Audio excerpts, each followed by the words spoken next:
Yo mga idol, kumusta? Mandirigma Sports TV nga pala. Ating pag-usapan, Barangay Nibra.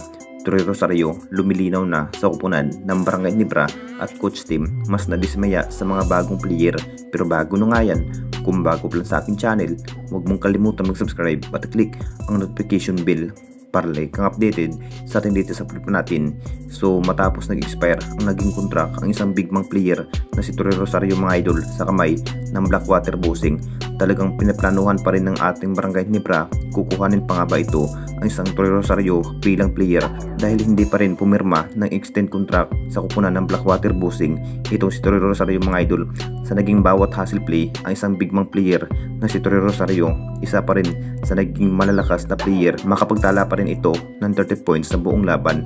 Ito pa rin ang dahilan kung bakit mas nagugustuhan pa ng Blackwater Bossing na pumirma pa ang isang Troy Rosario na panibagong contract. Pero decision pa rin ni Troy Rosario mga idol kung sa kupunan ng Blackwater pa ba ito o maghahanap ng panibagong kupunan. Ang plano sana ng ating Barangay Nibra, kukuhanin pa nga ba ito ang isang Troy Rosario dahil mas kinakailangan pa rin ng ating Barangay Nibra na mas mahusay at makatamdim ng ating bis import ngayong Governors Cup. Kulang na kulang pa rin ang nagiging puwersa ng ating Barangay Nibra kung bakit natalo sa kupunan ng Blackwater Bossing. Mas nahuhusayan pa rin si coach team sa ginagawang magandang play ang isang Troy Rosario. Talagang pinatunayan pa rin na may lakas nga talaga ang isang Troy Rosario bilang bigmang player. Lumilinaw pa nga ba ito na sa kupunan ng Barangay Nibra pa ba ito dahil mismong sagot ni Troy Rosario mga idol. Naghihintay pa rin kung ano pa nga ba ang naging plano ng ating Barangay Nibra management, kung matutuloy pa ba ito ang isang bigmang player ng Barangay Nibra na si Troy Rosario. At dito na naman tayo sa isa pa nating balita.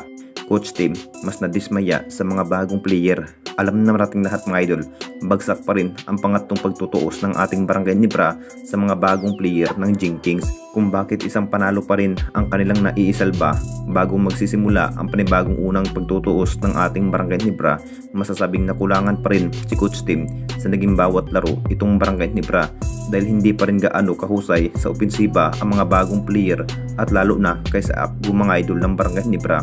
Alam na natin kung ano lang ang kayang gawin itong si Akgo mga idol na parang minalas nga talaga si Akgo sa naging bawat performance. Nakapagtala lang ito si Akgo mga idol ng 2 points sa buong laban at 4 minutes na playing time.